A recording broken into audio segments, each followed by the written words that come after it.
Bersama saya sudah hadir Dr. Caroline Tirtajasa, SPOGK, spesialis kebidanan dan kandungan konsultan, subspesialis fertility dan hormon dari Rumah Sakit IMC Pulau Mas. Halo dokter. Halo Lia dan Lulu, apa Ketemu kabar? lagi ya, Dok. Ini yang kedua kalinya Kak. Iya. Karena emang pembahasannya masih menarik sih. Kak, Benar, ya benar, kan? benar. Karena kan tadi kayak kita pekan lalu itu pernah ketemu, karena ternyata bahas kandungan itu bukan cuma soal kehamilan. Dan masih banyak banget, dan ini hari ini kita lanjutin lagi. Kita mau korek-korek lagi Korek-korek ilmu lebih baru, dalam. lebih dalam. Kalau kemarin tuh agak temanya lebih ABG ya. Kalau sekarang kita mungkin agak-agak yang lebih apa ya? matang. Lebih matang. Buat pasangan yang baru menikah Iya, ya. untuk Dan pasangan yang untuk baru. yang mau menikah kali ya. Mau menikah, persiapan Oke, ya iya, dok ya. Betul, betul. Dokter apa kabar, sehat? Sehat. Ini soalnya musim Selalu. hujan kan bagi banyak yang sakit, tapi kayak dokternya selalu. Iya. Tapi aku salvok sama Shelley bagus banget dok. Oh, makasih.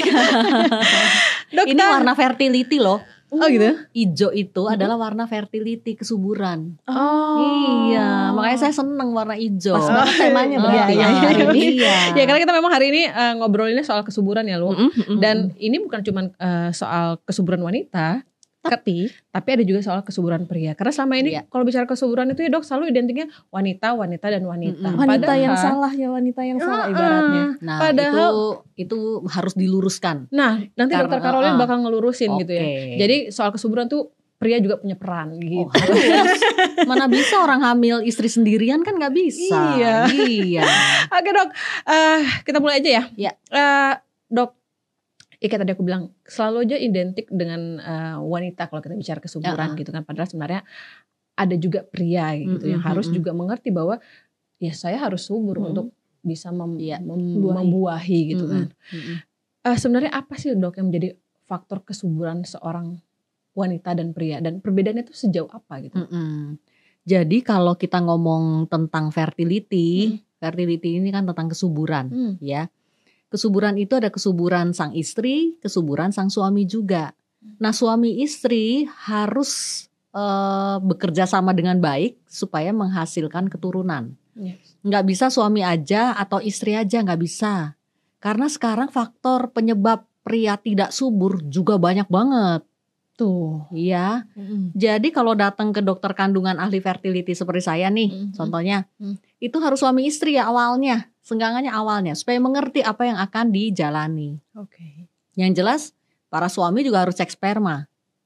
Ya, sperma itu ada 3 nanti yang dinilai. Faktor konsentrasinya, jumlahnya, kecepatan geraknya, bagaimana pergerakannya lurus atau gerak di tempat. Dan yang ketiga morfologinya, bentuknya. Bentuknya bagus nggak? Ataukah di kepala, bagian kepala, kan sperma itu kepala kayak kecebong ya, kepala, leher, ekor. Nah, ada nggak kelainan bentuk di masing-masing bagian itu? Nah, itu semuanya akan dinilai nanti. Pemeriksaan yang paling ini sih sperma analisa, yang paling dasar ya untuk cek sperma.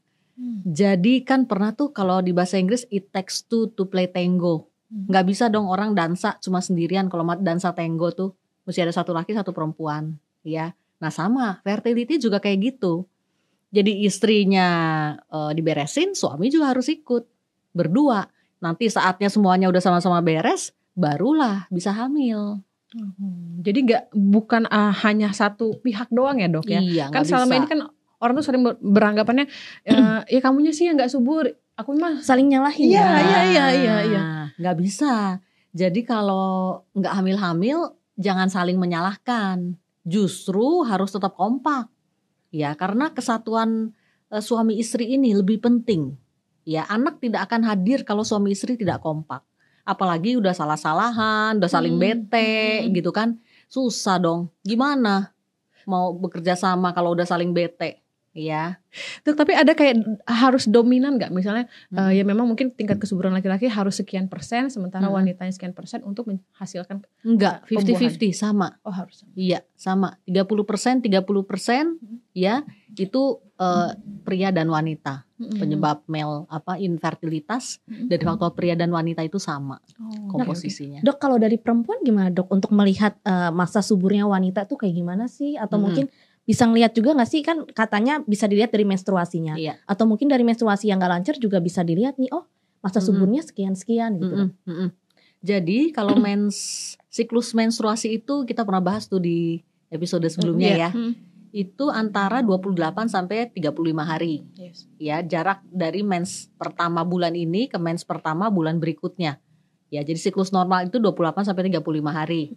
Nah, masa subur itu dihitungnya begini. Jadi awal siklus mens itu dimulai dari mens hari pertama, itu H1. Ya, kalau misalnya hari ini nih kamu mens, ini berarti H1. Besok berarti H2, lusa H3, begitu ngitungnya, ngitung H. Nah, masa subur itu dimulai dari H11 sampai 22. Itu range masa subur. Nah, hubunganlah 2 hari sekali di saat masa subur tersebut. Dengan posisi tertentu. Ada videonya di YouTube channel saya. Posisi hubungan masa subur. Itu episode berapa, Dok? Maksudnya ini agak-agak menarik nih. Maksudnya dengan posisi tertentu itu korelasinya apa? Hubungannya nanti kemana tuh?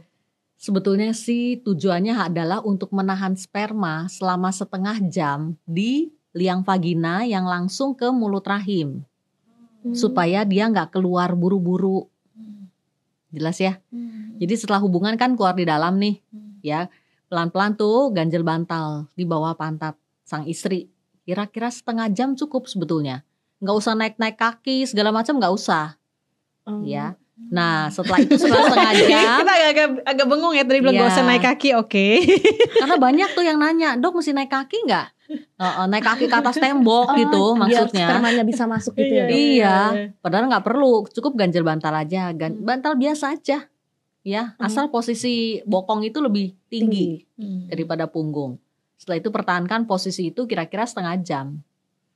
Setelah itu cuci-cuci seperti biasa, jangan lupa. Ingat nggak yang saya pernah bilang cebok pakai sabun? Yes. Nah, cebok pakai sabun nggak apa-apa.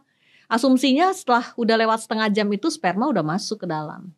Sudah mulai bekerja. Iya, jadi kalau ada cairan yang keluar itu cairan sisa-sisa aja air mani. Jadi nggak masalah.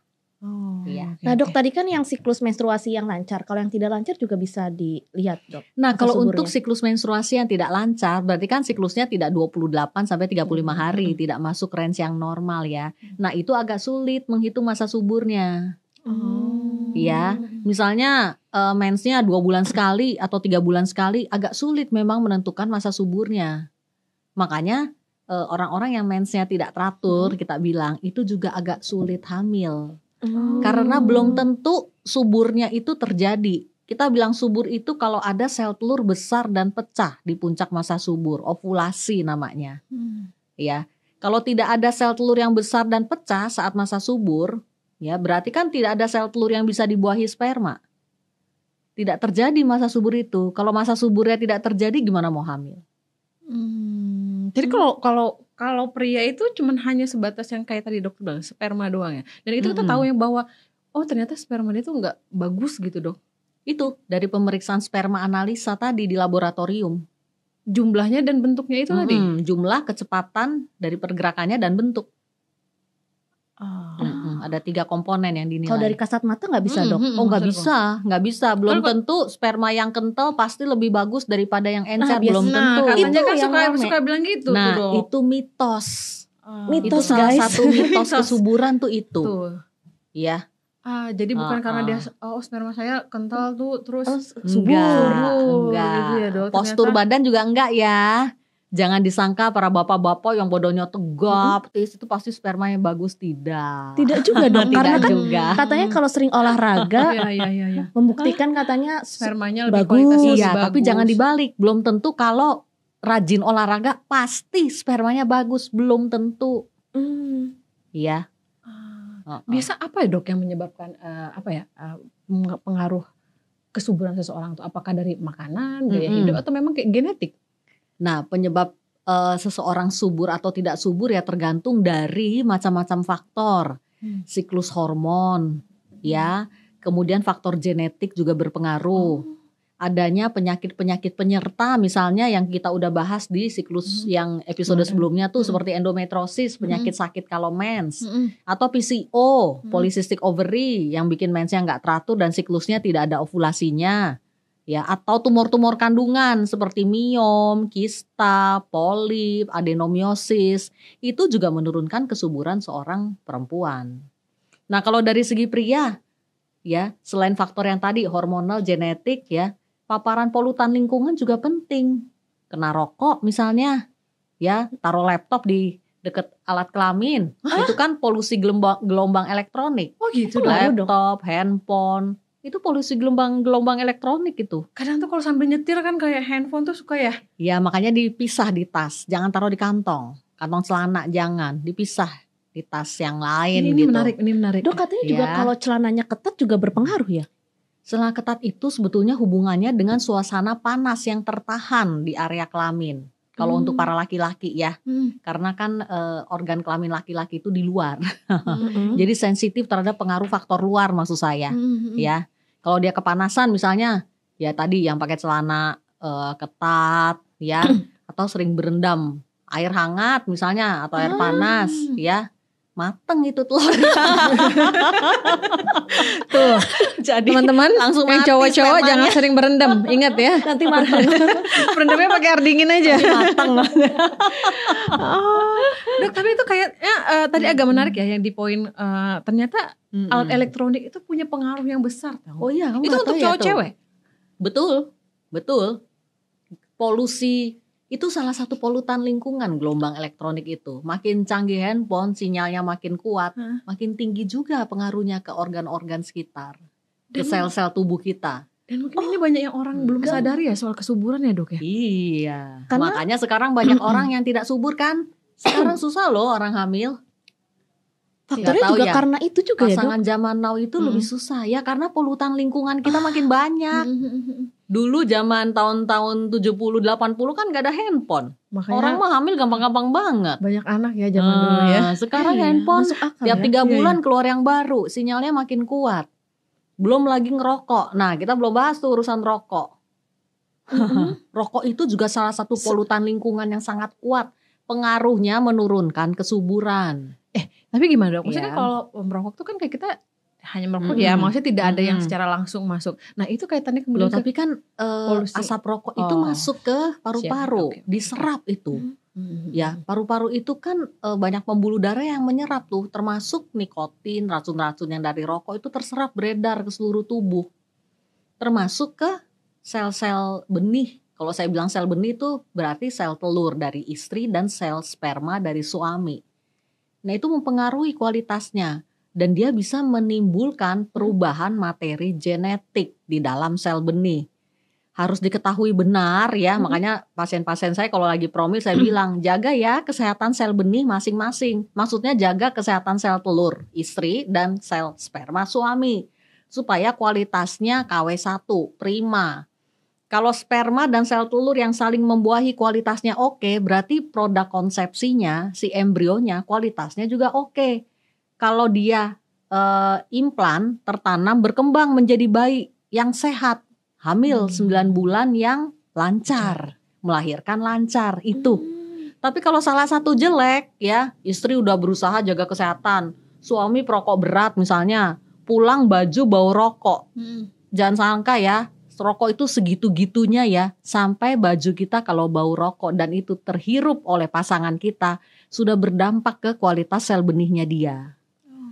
Jadi sang istri cium bau rokok dari baju suami, sel telurnya juga kualitasnya sudah terdampak. Kalau ada penurunan kualitas materi genetik di sini kalau saya bilang tuh DNA-nya ya yang membawa sifat dari suami istri itu turun, berarti nanti kualitas konsepsinya juga nggak KW1 dong. Ya, pasti ada kecacatan di situ. Nah, biasanya nanti manifestasinya kehamilan yang tidak berkembang kalau dia hamil. Kehamilan tidak berkembang tuh macam-macam manifestasinya. Bisa berupa bladed ovum, pernah dengar nggak? Hamil kosong. Ada kantong Hamil tapi anggur itu ya, janinnya Dok? nggak tumbuh-tumbuh. Hamil anggur beda lagi, beda lagi. itu mola. Ya. Atau ada janinnya tapi nanti dia umur hamil 2 bulan ya, 8 minggu, tiba-tiba detak jantungnya nggak ada. Oh iya. Nah, kematian mudigah kita bilang nggak survive sampai 9 bulan. Atau bayi-bayi yang cacat, lahir cacat. Nah, itu semuanya adalah manifestasi dari kehamilan yang kurang baik perkembangannya. Orang bayi cacat juga pengaruh dari asap rokok bisa juga ya dok? Bisa. Karena kan biasanya orang karena Maksudnya genetik gitu. rokok itu salah satu dari sekian banyak faktor, ya. Karena dia mengurangi kualitas tadi, ya kualitas materi genetik, kualitas sel benih itu dikurangi. Dok, tapi mungkin nggak misalnya gini, pas di anak pertama mungkin dia kehamilannya lancar ya, kita anggap dia subur. Tapi kemudian di kehamilan kedua tuh mulai bermasalah gitu. Bisa tiba-tiba kita bisa banget. Subur gitu. Karena kan paparan polutan lingkungan itu jalan terus. Mungkin terpapar sedikit dalam kadar sedikit nih, baru nikah nih, ya, atau merokoknya juga baru deh, ya. Mungkin belum terlalu terdampak, ya, hamil lah misalnya ini anak pertama nih. Tapi kan setelah bertahun-tahun kan terpapar tuh polutan lingkungan kan jalan terus, asap rokok, kendaraan bermotor, ya, kemudian polutan lingkungan yang lain, mikroplastik, ya kan, junk food, makanan yang tinggi gula, garam dan lemak, semuanya kan berjalan terus tuh. Apalagi kalau healthy lifestyle-nya tidak dijalankan, ya makin gak subur kan. Dan jangan lupa kualitas sel benih kita terpengaruh oleh usia juga. Aging proses, jangan lupa aging proses itu jalan terus. Ya, sel-sel benih itu mengalami aging proses kalau sering terpapar. Kadang-kadang nih ada pasien umur 35, tapi kualitas sel telurnya udah kayak umur 45. Karena udah sedikit, jelek karena terpapar polutan lingkungan terus-menerus dan tidak menjalankan pola hidup sehat. Bisa banget. Jadi kadang-kadang usia sel benih itu tidak sama dengan usia kita sesungguhnya. Berarti benar nggak dok kalau ada orang yang bilang ketika kita hampir, untuk perempuan ya khususnya ketika umur 40 tahun tuh memang secara kualitas untuk kehamilan juga sel telur kita juga nggak. Betul. Kan selalu saya bilang tuh di video-video YouTube channel saya, deadline fertility itu umur 35. Kalau bisa sebelum 35 tahun udah selesai deh, kalau bisa ya urusan hamil dan melahirkan tuh udah beres. Karena di atas 35 tahun angka keberhasilan semua program-program hamil juga makin turun.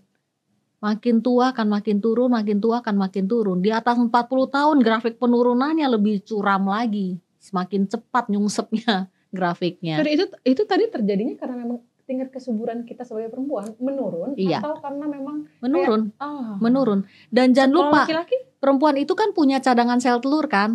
Nah itu nggak akan bertambah. Ya. Jadi dari lahir dikasihnya 400.000, tiap bulan kan keluar. Ada yang mati. Rekrutmen itu kan selalu jalan. Sejumlah kohort sel telur itu akan mati tiap bulan. Rekrutmen itu kan jalan. Ya, siklusnya jalan. Ya, dia akan mati. Seiring dengan berjalannya waktu makin lama makin habis dong. Dan sel telur ini tidak bisa ditambah. Nah itu 35 itu grafiknya udah mulai turun tuh. Ya. Kalau laki-laki ada batas masa suburnya dok? Kalau yang laki-laki enggak ada. Ya, tapi jangan salah. Laki-laki itu pengaruh polutan lingkungan seperti asap rokok dan kendaraan bermotor itu terdampaknya lebih parah biasanya. Karena kan organ kelaminnya di luar. Ya, paparan faktor luarnya itu lebih banyak berpengaruh. Ya, dan kita sulitnya tidak bisa mencari tahu secara persis penyebabnya apa. Jadi kalau urusannya dengan fertility bukan cari penyebab, tapi maju terus berjalan dengan apa yang ada. Yang bisa diperbaiki. Contohnya tumor kandungan tadi, polip, miom, kista, adeno itu kan bisa diangkat lewat laparoskopi, ya kan? Tapi faktor-faktor yang tidak bisa diperbaiki, misalnya nih, ya kualitas sperma yang jelek. Ya usia misalnya usia udah 40, jadi sel telurnya juga ya sel telur dengan telur tua kita bilangnya, telur usia 40 gitu, udah susah nggak bisa, ya udah berjalan dengan apa yang ada. Nah di situ nanti kita hitung-hitungan angka keberhasilan promilnya dengan usia segini, kualitas model kayak begini, angka keberhasilan berapa persen misalnya, nah mau nggak dijalani, biasanya gitu nanti. Nah dok ini katanya ya orang makan toge perempuan bisa meningkatkan kesuburan. Nah, itu termasuk mitos. Mitos? Iya, itu termasuk mitos loh, bukan fakta. Itu ada satu seri sendiri tuh di YouTube channel saya. Video episode 38, mitos dan fakta kesuburan. Ini ya, kita sama itu dokter ada. Sama Dokter Caroline selalu inget dia. Luar biasa Ingat, karena kan saya bikin sendiri edukasinya. Itu berarti edukasi yang paling akurat. Jadi makan toge nggak bikin Anda tambah subur, enggak ya. Jadi untuk faktor makanan tidak ada satupun makanan yang dimakan berlebih. Ngerti ya? Tidak ada satupun makanan yang dimakan berlebih, eng-ing-eng langsung subur gitu. Nggak ada. Tapi harus makan makanan sehat. Ngerti ya? Makanan sehat yang bervariasi. Enggak tiap hari makannya toge mulu. Iya, toge sekilo, kembung deh. Subur juga enggak. Hamil juga enggak. Enggak gitu. Makan harus makanan sehat. Ciri-ciri makanan sehat kan udah kita bahas ya. Ada juga videonya di YouTube channel saya kan, judulnya ciri-ciri makanan sehat. Itu panduannya. Di luar itu jangan dimakan. Tapi nggak ada makanan tertentu yang bikin subur gitu, nggak ada. Nah ya makanan sehat itu tadi. Misal kayak makan daging yang banyak gitu nggak dok? Enggak juga. Daging kita makan, daging yang kualitasnya baik dong. Jangan daging ayam yang disuntik hormon misalnya, daging sapi oplosan misalnya, atau daging olahan, sosis, siomay, bakso, nugget, burger itu kan nggak banget. Jadi prinsipnya makan makanan segar, ya fresh, nggak terlalu banyak macam-macam. Makan makanan sehat itu simple banget. Dok, tapi ada nggak misalnya nih ketika misalnya apa ya kondisinya kita subur tapi kayak belum maksimal lah suburnya. Dorongan apa ya mungkin yang ini kayaknya harus ditingkatkan apa ya, makan apa, menunya apa, atau ada kayak ada. Serius dong, ada. Enggak ya? Jadi pilihan makanan itu makan makanan sehat. Makanan sehat itu kan kriterianya ada beberapa. Makanan yang rendah gula, garam, lemak, nggak banyak pakai saus-sausan karena semua saus adalah tinggi gula dan garam. Iya kan? Makanan sedekat mungkin dengan bentuknya di alam. Jadi kalau makan ayam kelihatan bentuk ayamnya. Jangan nugget ayam. Artinya ayam burger ayam. Boleh. Ya enggak dong. Ya ayam sedekat mungkin gitu, dengan bentuknya di alam berarti makin bagus, dia makin fresh kan. Ya. Yang ketiga jangan kena semprotan, pestisida apalagi. Ya, dijaga itu. Yang keempat pengolahannya juga mesti baik. Selain alat-alat masaknya bebas polutan lingkungan, tapi pengolahannya juga mesti baik dong. Ya, misalnya mau makan sayur tapi sayurnya digoreng. Kan ada tuh sayur goreng. Iya, ada kan gitu ya. Itu enggak banget. Aduh, Dok, kalau itu enggak banget. Nih ya. Makan sayur ya, kukus, lalap, itu lebih bagus sebetulnya daripada yang pengolahannya terlalu banyak. Kan ada tuh ya makanan udah direbus nih misalnya ya, misalnya ayam nih direbus, abis direbus dipanggang dulu, baru digoreng. Ada tuh yang pengolahannya berkali-kali. Jadi bahan makanan itu kalau kena pemanasan berkali-kali, apalagi suhunya terlalu tinggi, hancur udah zat gizinya. Udah tinggal sisa aja yang kita makan, ampas saja. Selain guna. Selain soal makan, kalau olahraga dok, apa olahraga yang kira-kira bagus? Nggak ada. Olahraga itu memang bagian dari hidup sehat, tapi tidak ada, sekali lagi tidak ada satupun jenis olahraga tertentu yang kalau kita lakukan berlebih akan bikin subur, itu nggak ada. Jelas ya? Tapi kita harus olahraga, jalan pagi aja, setengah jam pagi, setengah jam sore, udah cukup. Nggak usah nge-gym yang pakai PT, angkat barbel 100 kilo gitu, enggak. Ya, yang penting kamu bergerak, ada aktivitas, jangan mager gitu. Olahraga itu kan gunanya kan untuk sirkulasi, ya sirkulasi seluruh tubuh. Oh jadi kayak yang angkat beban tuh katanya juga bisa bikin kualitas sperma juga jadi tidak lebih baik. Enggak juga, enggak. Kalau tingkat stres dok, juga tingkat stres, nah pengaruh juga. Ya salah satu komponen healthy lifestyle kan manajemen stres, ya. Orang makin stres ada hormon sendiri tuh, hormon stres akan diproduksi oleh badan kita. Ya, karena itu nggak boleh stres berat, nggak bisa, jangan. Stres kok belum punya anak gitu. Nah, itu yang sering salah juga di situ. Ya, jadi kalau ikut promil, pikiran tuh harus lepas. Misalnya nih ikut inseminasi atau ikut bayi tabung, jangan kayaknya aduh, saya harus hamil nih, jadi tegang terus, hormon stresnya naik. Susah, nggak hamil-hamil juga ujung-ujungnya, mengurangi angka keberhasilan promilnya juga.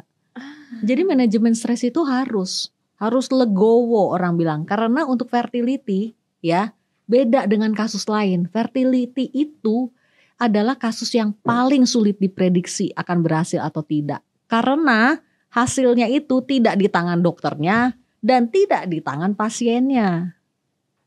Jelas ya? Tapi sebagai pasien dan dokter harus sama-sama berusaha yang terbaik, bukan usaha ecek-ecek ya, terbaik. Dan harus berdoa yang terbaik juga, gitu. Itu kalau fertility. Beda sama kasus tumor kandungan. Punya miom diangkat beres bebas miom. Ya. Tapi kalau fertility, promil, inseminasi udah bayi tabung gagal mulu, nggak hamil-hamil, bisa.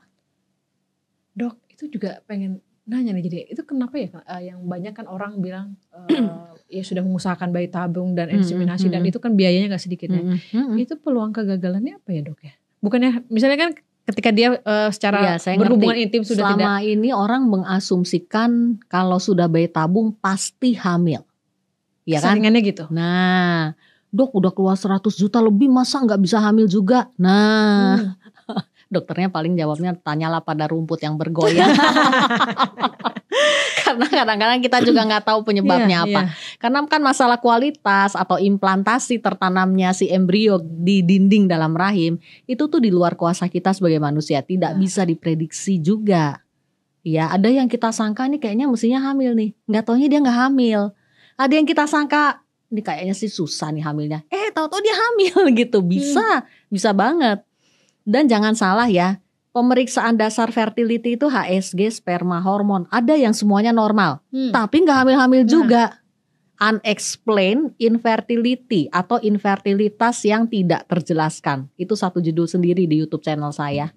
Ya, jadi udah periksa semuanya normal, nggak hamil-hamil juga, nggak ada tumor, nggak ada penyakit, semuanya oke, nggak hamil-hamil juga bisa. Itu 20% dari keseluruhan kasus infertilitas. 20%. Ujung-ujungnya ya tetap kita harus promil. Alami nggak bisa, naiklah insem. Insem nggak bisa, nggak hamil-hamil juga ya naik dong bayi tabung. Jadi cuma satu kata, promil itu harus move on.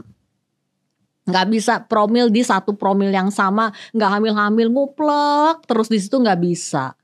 Mau sampai kapan? Umur makin nambah. Ingat deadline fertility tadi umur 35. Di atas 35 udah kadaluarsa deh, semua angka keberhasilan program hamil langsung turun.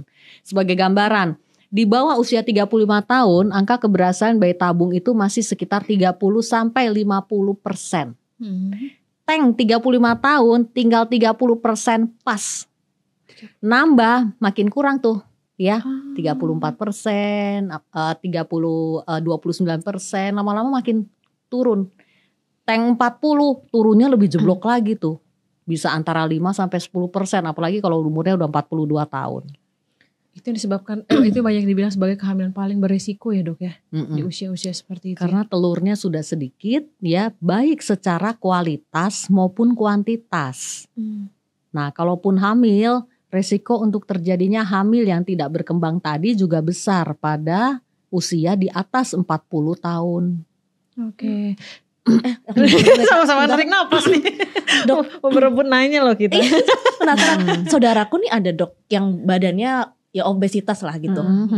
Dia gak hamil-hamil, tapi aku ngeliat temanku ada yang obesitas tapi dia hamil. Kenapa ya dok bisa kayak gitu? Nah, jadi sama-sama gemuk nih, sama-sama obes ya.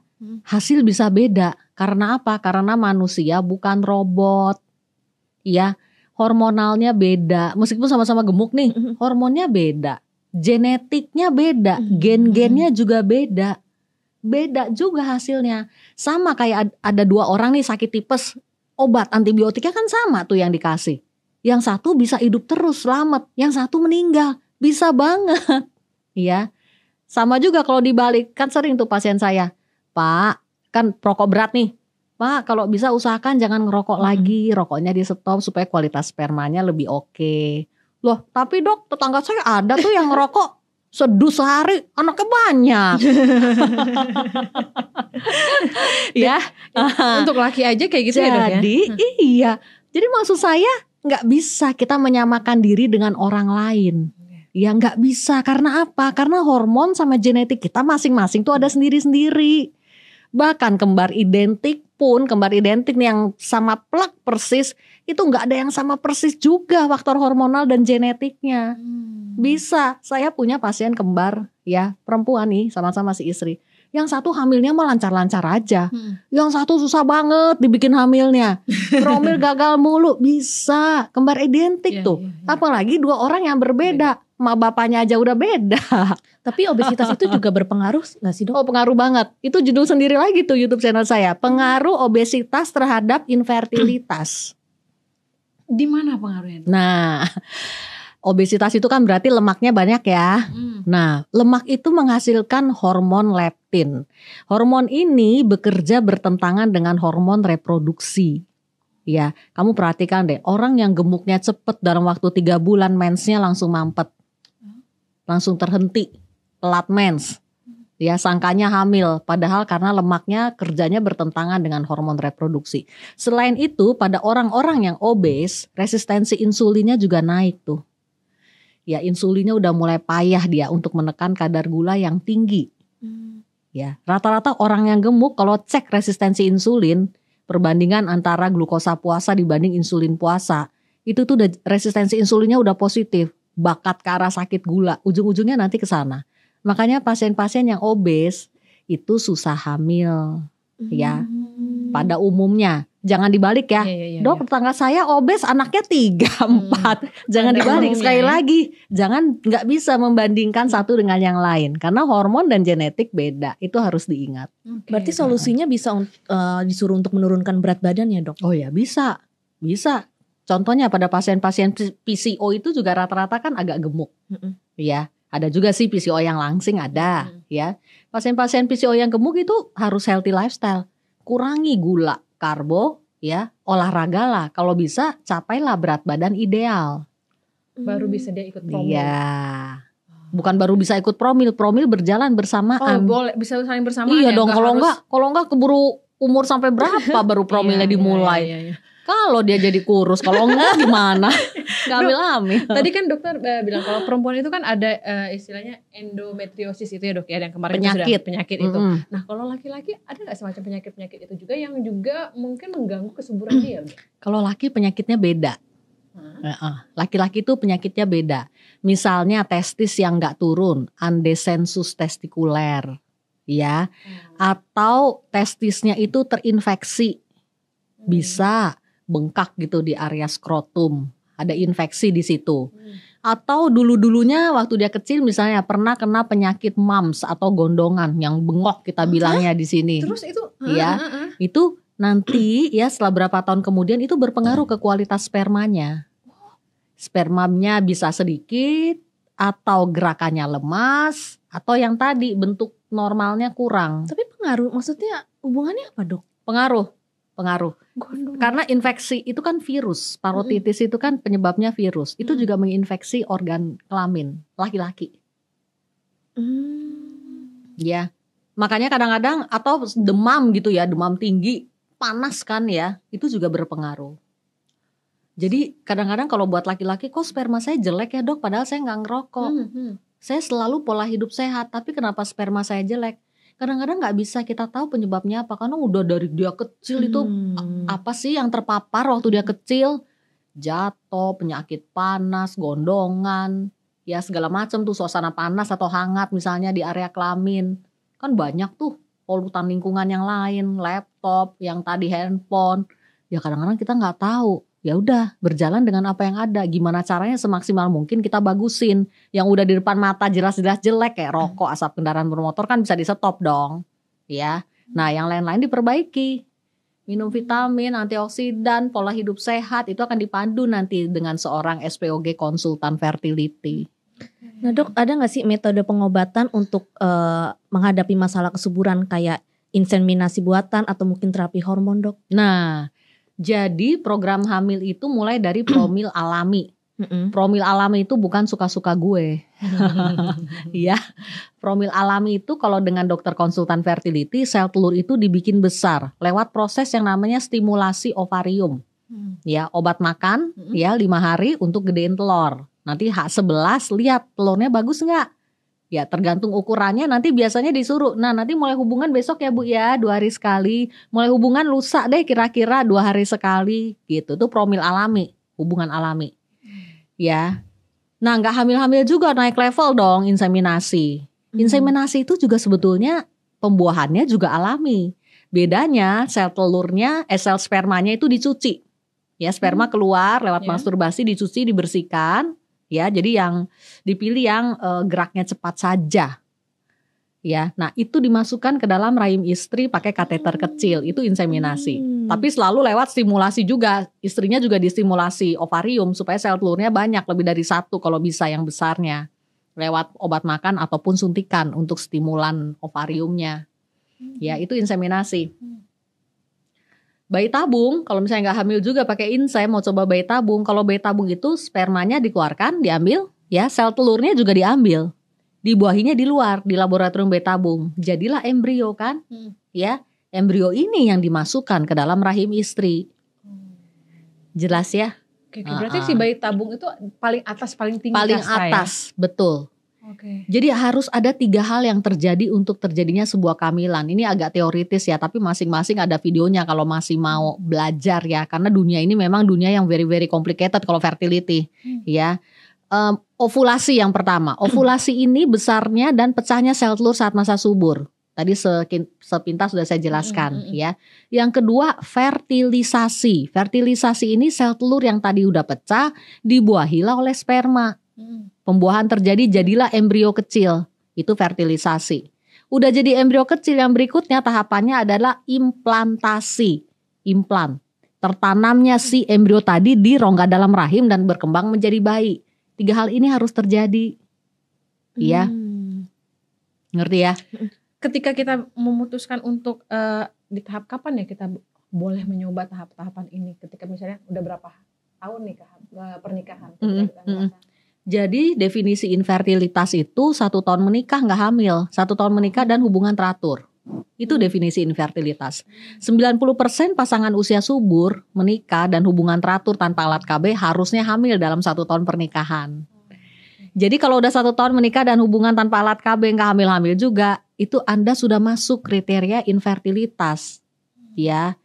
Dan harusnya udah cari pertolongan ke SPOG konsultan fertility supaya dicari penyebabnya apa sih. Jangan tunggu tua.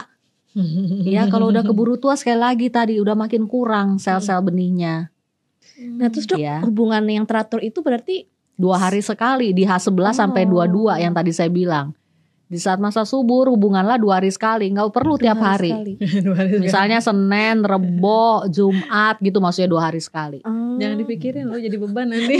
Tapi aku senang ya podcast ini tuh kan, jadi banyak ilmu sebelum aku itu kan. Jadi banyak ilmu. Nah dok, tadi kan sempat yang tingkat subur wanita itu sampai umur 35. Nah terus sempat ini juga aku viral juga ya, artis namanya tuh dia terapin teknologi freezing telur. Nah itu juga ngebantu ya dok? Ngebantu, terutama untuk orang yang mau menunda pernikahan dan kehamilan. Kalau di Indonesia kan nggak boleh kan, kalau nggak nikah atau hamil nggak boleh kan. Beda kan sama di luar. Iya. Jadi kalau masih mau nunda nih, belum dapet jodoh misalnya ya umur 35, 36 gitu, jodoh belum dapet, terus punya penyakit pula lagi, kista, endometriosis yang mengurangi cadangan sel telur, ya berapa tahun lagi udah habis deh sel telur. Ya mau freezing sel telur mah boleh-boleh banget. Bisa kita di sini. Caranya sih dok, di freezing lewat program mirip-mirip bayi tabung, tapi hanya sampai ovum pick up, ngambil sel telurnya dibekuin. Freezing egg freezing, sel telurnya dibekuin. di dalam Enggak dong, di lab bayi tabung. Iya, masa di dalam gimana? Kan gak ada yang beku di sini. Ini kan panas. Diambil dong, digedein ya. Lewat tadi tuh simulasi ovarium, diambil kayak ovum pick up. Kalau bayi tabung kan sel telur diambilin tuh. Ya, disedot-sedotin, diambil. Ya, ambil nih, dibekuin di lab bayi tabung, freezing. Nanti yang entah 5 tahun lagi, 8 tahun lagi dia ketemu jodohnya, dia nikah. Kan taruhlah umur 42, 43, telur kan udah habis tuh, yang alaminya telur tua kan. Nah ini telur yang dibekuin, tinggal dibuahin aja, dicairkan, dibuahin sama sperma suaminya. Tapi ada batas waktunya dok? Enggak, kalau freezing itu bisa bertahun-tahun dan tidak mengubah kualitas. Itu enaknya. Jadi telurnya dia itu usianya sesuai dengan telur waktu dia freezing. Misalnya dia bekuin waktu umur 30. Jadi itu telur usia dia 30 masih bagus. Walaupun berapa tahun di freezing. Iya. Misalnya nih nanti 43 tahun dia baru dapat jodoh. Udah bekuin nih telur yang umur 30. Itu telur muda. Yang kualitasnya masih bagus. Dibuahilah sama sperma, jadi embrio masuk ke dalam rahimnya. Ih canggih ya. Oh canggih banget. Peluang itu besar dok untuk hamil. Iya, Ya kan kalau peluang hamil tergantung yang tadi saya bilang kualitas, masalah kualitas yang jelas lebih tinggi daripada pakai telur alaminya dia. Yang udah umur 43, telur umur 43. Jelas ya? Tapi itu ada ketentuan nggak dok? Misalnya harus berapa banyak yang diambil gitu? Sebanyak-banyaknya yang mau gede telurnya. Jadi kan pada proses stimulasi ovarium itu kan sel telur dibikin besar tuh. Ya semua yang besar diambil, besar dan matang. Ukuran di atas 1,8 cm itu telur matang semua diambil. Lewat proses yang namanya ovum pick up. OPU. Itu judul video sendiri juga di YouTube channel saya. OPU, ovum pick up. Panen sel telur kalau bahasa Indonesianya. Tapi dokter pernah nangani kasus itu? Ya banyak. Banyak. Itu kan semua yang bayi tabung lewat prosedur itu. Iya. Gitu ya. Jadi sama SPOGK konsultan fertility itu pasti dia menangani hal-hal semacam ini. Ya, itulah gunanya konsultan fertility karena urusan fertility ini jelimet luar biasa buat yang kagak ngerti. Iya. Di situ perlunya konsultasi sama konsultan fertility. Jadi nggak usah bingung. Aduh, aku program hamil enaknya apa ya? Maunya apa ya? Nggak usah bingung. Datang ke konsultan fertility nanti di-assess semuanya. Dipilihkan nanti. Nih promo yang terbaik ini loh Bu. Yang cocok buat ibu ini loh Bu. Bisa coba dulu deh ini alami misalnya. Nanti 3 bulan alami gak bisa ya naiklah insem. Insem 2-3 kali gagal naiklah bayi tabung. Misalnya gitu kalau mau move on. Dan itu juga kembali kayak tadi dok ya. Banyak faktor yang menyebabkan. Jadi jangan kemudian ketika berharap bayi tabung itu adalah berhasil. Ternyata enggak. Enggak, angka keberhasilan bayi tabung kan paling tingginya 50% tadi di bawah usia 35 tahun. 30-50 range ya. Enggak 50% plek enggak. Ya, jadi enggak ada yang 100% itu enggak ada. Karena faktor tadi implantasi tertanamnya janin di dalam itu kan enggak bisa dimanipulasi oleh manusia. Enggak bisa dimanipulasi oleh kita. Tergantung dia mau implan atau enggak gitu. Nasib itu kuasa Tuhan yang menentukan juga. Makanya mesti usaha dan doa. Dok, ini juga ada sedikit mitos ya dok soal ketika kita mau hamil anak perempuan, anak laki. Katanya kalau misalnya anak perempuan selain bahkan banyak yang sayur-sayur ya kalau perempuan. Terus pas berhubungan sebelah kanan, sebelah gitu itu benar nggak sih? Mitos. Itu mitos. Tapi ada misalnya ketika enggak, udah pemilihan gender, judul videonya di YouTube channel saya itu pemilihan gender. Gimana dong? Gender misalnya? itu seks atau kelamin, ya, pemilihan gender bayi ya.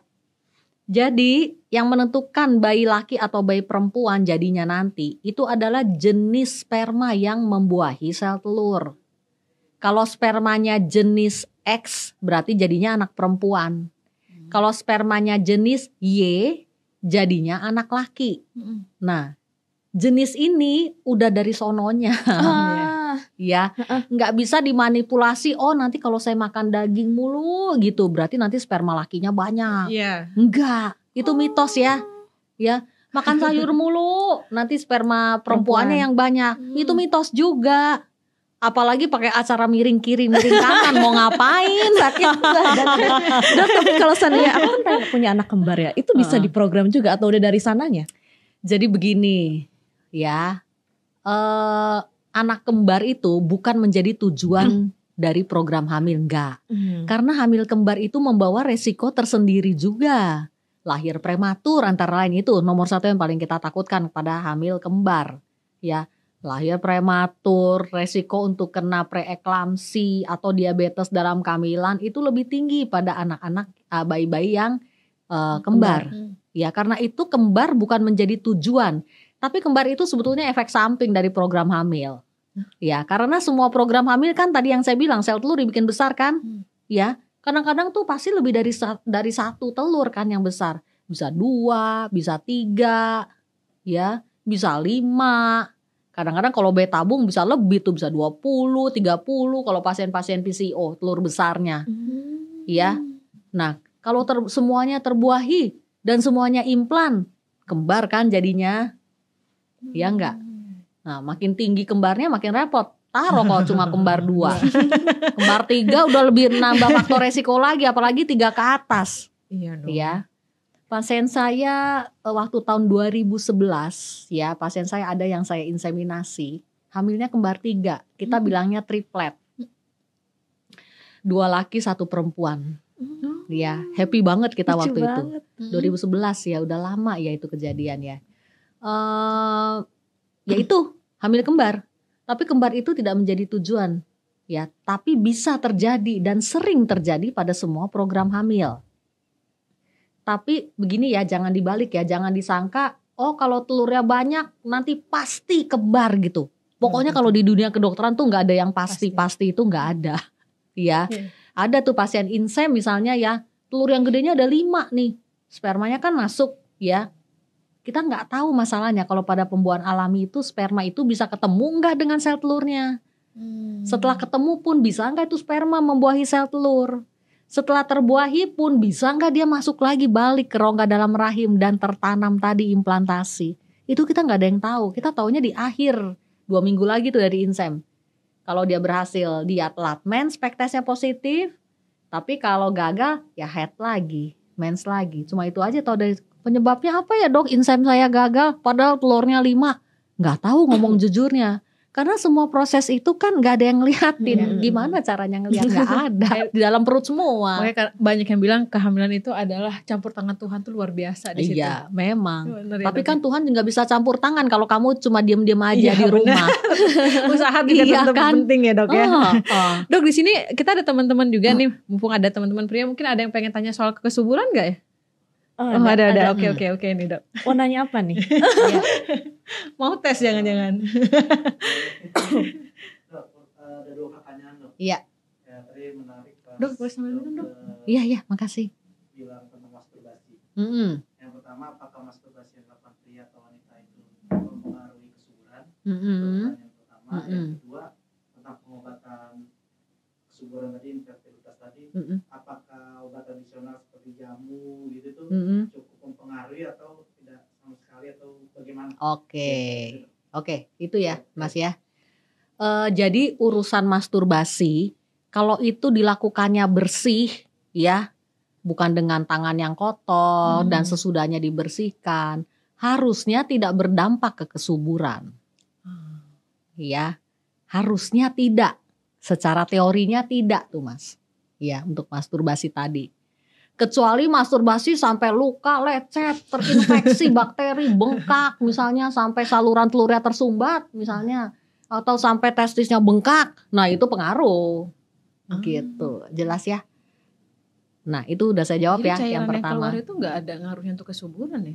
Gak ada, yang keluar kan sperma. Sperma kan diproduksi lagi. Iya sih ya. Ada yang baru setiap hari, bukan setiap hari ya, setiap hari, tiap 3 bulan kan siklusnya. Ya, sperma yang diproduksi hari ini hasilnya nanti keluar 3 bulan lagi, dan siklus itu selalu jalan. Nggak ada istilah sperma habis gitu, nggak ada. Ya. Okay. Kemudian tadi jamu ya. Nah, kalau urusan sama jamu, masalahnya adalah jamu ini tidak ada penelitiannya. Ya, kalau tidak ada penelitiannya, hasilnya itu tidak bisa disamaratakan dalam satu populasi. Nih, kadang-kadang si A minum jamu, besoknya dia hamil. Si B minum jamu sampai berkilo-kilo, 5 tahun, 10 tahun gak hamil-hamil juga, bisa banget. Ya, jadi dampaknya itu beda-beda pada masing-masing orang. Jangankan jamu ya, tadi kan udah saya bilang hormonal dan genetik orang beda-beda. Iya kan, apalagi jamu. Jadi tidak bisa dipegang jamu ini. Oh, jamu nanti bisa bikin endometriosis hilang misalnya, jamu bikin kanker hilang misalnya, jamu bikin hamil, nggak bisa dipegang kalau jamu. Makanya kalau datangnya ke dokter, dokter itu hanya memakai obat-obat yang hasil penelitiannya udah ada, yang sudah bisa diprediksi. Nggak pernah kan ada dokter ngasih jamu, ada nggak ya? Kayaknya enggak deh. Jamu tuh biasanya kan sendiri dari turun-temurun dari ayah ibu, misalnya bilang minum ini aja nih madu, misalnya madu juga enggak ya. Saya nggak pernah mengencourage pasien-pasien saya minum madu, enggak ya. Madu itu kebanyakan isinya gula. Ya, nggak minum madu, nggak minum jamu ya. Yang penting adalah hidup sehat tadi, makan makanan sehat dan jalani promil sesuai arahan dokter ahli. Itu yang penting. Ya. Masih ada bertanya lagi? Selalu seru ya temanya soal kandungan ini ya. Sama dokter kandungan itu selalu seru. Ternyata banyak banget ilmu-ilmu yang kita dapat hari ini, walaupun kayak aku juga yang sudah berumah tangga. Untuk aku yang mau berumah tangga. Jadi semua kita sama-sama belajar. Memang. Dr. Caroline, makasih banyak. Mudah-mudahan nanti kita ketemu lagi di tema-tema yang lebih menarik lagi, yang relate banget dengan kehidupan kita. Masih banyak loh topiknya. Itu dia kita dong. segudang. Kita agendakan lagi nanti berarti ya. Kita agendakan yang lagi lain-lain tuh. Urusan keputihan, urusan jaga kesehatan kemaluan. Belum nanti anak-anak remaja tuh mens pertama, pubertas, mulai dari apa aja, apa yang harus diajarkan ke anak perempuan buat yang punya anak perempuan. Tuh. Masih banyak sebetulnya. Banyak banget nih. Kalian punya anak perempuan ya? Iya punya. Tuh Kak, pas Iya. berarti. Nanti aku jawabnya juga deh. Belum nanti kalau usia reproduksi ini sekarang kita ngomong sebetulnya targetnya wanita usia reproduksi. Iya. Nah, kita belum ngomongin nanti udah menikah dan hamil. Misalnya anak udah banyak mau kontrasepsi KB-nya. Gimana cara memilih KB, positif negatifnya apa? Ya, udah KB masuk usia prameno. Ya, mensnya malah makin banyak, banjir. Ya, atau menopause. Nah, itu banyak banget. Mau KB tapi gak mau gendut bisa gitu. Antara lain ya. Iya. Nggak sih? Jadi banyak banget lu, nanti kita mudah-mudahan punya waktu lagi ketemu sama Dr. Caroline, karena memang kita masih banyak hal-hal yang perlu kita pelajari dari dokter. Iya. Sekali lagi buat teman-teman yang mungkin sedang dalam program gitu ya, atau sedang mau menuju pernikahan, ini podcast ini wajib ditonton karena ilmunya banyak banget. Banyak banget. Jadi karena isinya daging semua. dan catet. soal kesuburan ternyata juga kata Dr. Caroline bukan cuma urusan wanita tetapi juga pria penting. Iya, betul. Dokter makasih banyak, sehat selalu. Sama-sama. Dokter, sukses dokter. Lihat dulu, sampai ketemu lagi kita ya di next Amin. episode ya. Iya. Hai dok. Ya. Terima kasih. kasih.